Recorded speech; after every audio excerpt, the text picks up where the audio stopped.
Today I have taken a trip to my brother, the author Geir Uthaug. He is living in a place called Hurdal in Norway, and he has just come out with a big book about Shakespeare, or what I shall say, the identity of William Shakespeare. Who was he really? So my brother, Geir Uthaug, the author, who has written many books about England and poetry in English. He has also translated many of the poems of Byron, Keats, Shelley, William Blake into Norwegian, just to talk about something. But now he has just come out with a book, The Battle Over Shakespeare's Identity. It has taken him many years, but I am wondering, why did you start this tremendous work on this subject? Yes, well, that's a difficult thing to answer, really. But if you take that camera and sort of sweep it over this table, you will see that my work on Shakespeare and his identity has been a very long process. So here we have newspaper articles, magazine articles, and so forth. So it's nothing that I just sort of wanted to do like that, but it was a gradual process. I was a Shakespearean in the way that, you know, I was interested in Shakespeare since I've been quite young, actually. I have read him for years, and I've also translated some of Shakespeare's works. Tragedy of Richard II, for instance, that was many years ago. I had heard, as you all had probably, about the various theories, and especially the one that fascinated me years ago was the theory that Christopher Marlowe was the real Shakespeare, and that he was never murdered, as they say, but that he actually escaped, or was abducted, you might say, from England, and then landed in Italy, where he wrote the plays and had them published in England by certain friends and so forth. So that was one of the early theories that I learned about. But later I read a book, and then I learned about the Oxford Theory and other theories, Francis Bacon, and it dawned on me that this was a story worth telling also to Norwegians, because we've never really had a book like this in Norway before. Very few people know about the long debate which has been going on for hundreds of years, actually, and it shows no way of subsiding or anything like that. It rather increases in intensity in many places, in America, for instance, also in Europe, and so this is the first book in Scandinavia which presents the whole historical controversy, and that was my main point, to tell the story of the doubters, and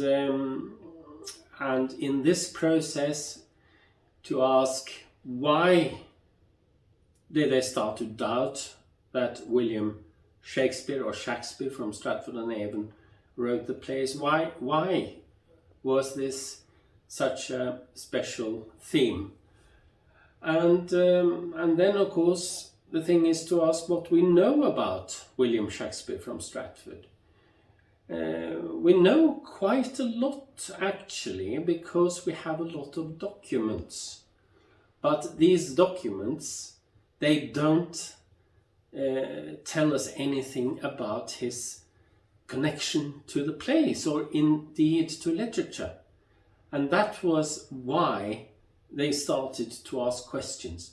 Because when you read the documents, there are about 77 of them, I think. They all sort of tell you the story about a man who is very interested in business, he's interested in money, he's interested in real estate.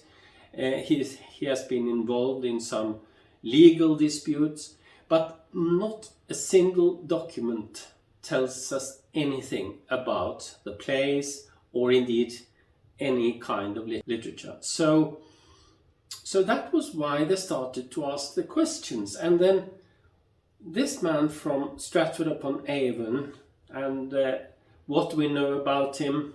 What kind of education did he have? What kind of connections did he have?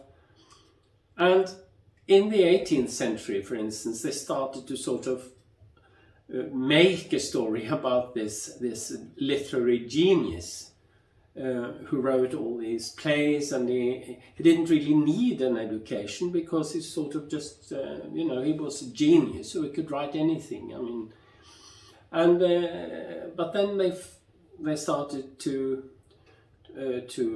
examine his school days. What kind of education did he have? Did he actually go to the grammar school in Stratford upon Avon? There are no records there about him, and there are no records from that period which tells you anything about the pupils that went to that school, for instance. So it's all a sort of very, very dim kind of landscape. And but into this sort of foggy landscape, you have a story which is being built about this lone and brilliant man who didn't really need this education because he was a university more or less by himself on his own. And that's when the skeptic said, yes, but listen, he must have had an education. He must have gone to university. He must have had connections with the court, because there's so many things, political themes, etc., in the plays. So how did he manage to get all this information, which he uses? All the knowledge that he has about astronomy, about Greek history, about English history, about mythology, about astrology. I mean, how could he get all this fantastic knowledge without actually studying any of these subjects, you know? So that's when it all started. They started to ask questions, and then the professors who had read Shakespeare said, no, we mustn't disturb the tradition. We must uphold the legends in a way, and that's it. They didn't want to discuss it, and that's what's been going on ever since. The Stratfordians, as we say, the people who really believe in the myth of Shakespeare, they are not interested in discussing any alternative. Well, I'm sure that William Shakespeare of Stratford-on-Avon had some very important role in the whole project, the Shakespeare project.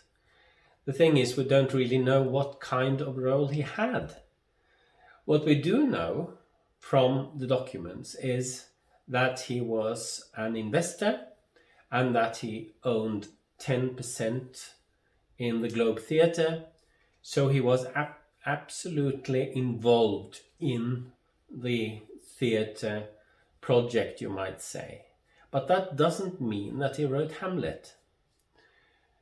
So what kind of role did he have? Well, there is a theory that there is a sort of link between the hottest candidate for Shakespeare, who is the Earl of Oxford, who was a playwright and a poet, and he was very close to Elizabeth and the court. And he had actually had some of his poems published before in two anthologies. And the printer of these poems was a man who actually grew up in Stratford upon Avon. He was called Richard Field. And the Stratfordians say that Richard Field was a friend of the family, of the Shakespeare family, and that he wanted to help the young son in the family, and so printed his first poems. And that is the traditional explanation. But the Oxfordians will say that no, Richard Field had actually worked for the Earl of Oxford. The Earl of Oxford was on the lookout for someone whom he could use as a sort of allonym for if he wanted to produce his plays on the public stage, then he needed someone to sort of take the blame in a way. And when he learnt about, through Richard Field, learnt about this very ambitious young man from Stratford who was interested in money, who was interested in the theatre, was an investor, then he said, and he had the name Shakespeare, which was very close to Shakespeare's pseudonym, which was Shakespeare, the man who shakes the spear. And he said, well, this is ideal. So that is the theory, that they met and some sort of agreement was made, and the man from Stratford then became Shakespeare. But this was very, very clandestine. I mean, this was very secret. Nobody knew about this, apart from a very few people in a sort of closed circle. But then later on, after the death of Edward de Vere in 1604, and then of course again after the death of William Shakespeare in 1616, then it fitted perfectly to make the man from Stratford the real Shakespeare, because then they didn't need to tell anything about the close connection to the court, Elizabeth's involvement, and the whole political scene. It was much, much easier and less dangerous to do it that way. And then gradually the real story was forgotten, and the other story was then used to build the whole monument of William Shakespeare. We had set up this meeting, and afterwards I realized that the date we ended up with was the 23rd of April, which is today. And then I realized, but gosh, it is William Shakespeare's birthday.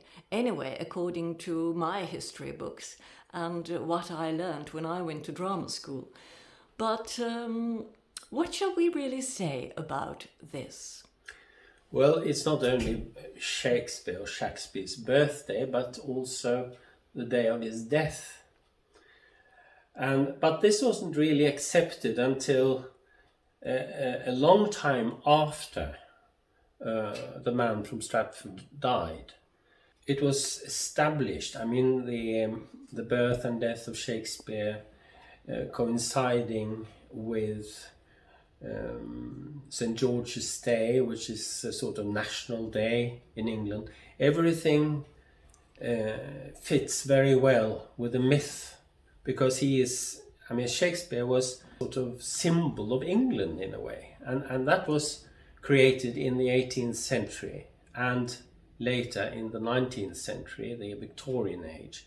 That's when you get this fantastic image of the national poet, or actually Britannia in a way, as a writer and a great poet. That was my trip to my brother the other day, and now I can put up a link if you are interested in buying the book if you live in Norway. But if you live elsewhere, you will have to wait until it's translated into English. Take care. I will see you in 3 weeks' time. Bye for now. God bless.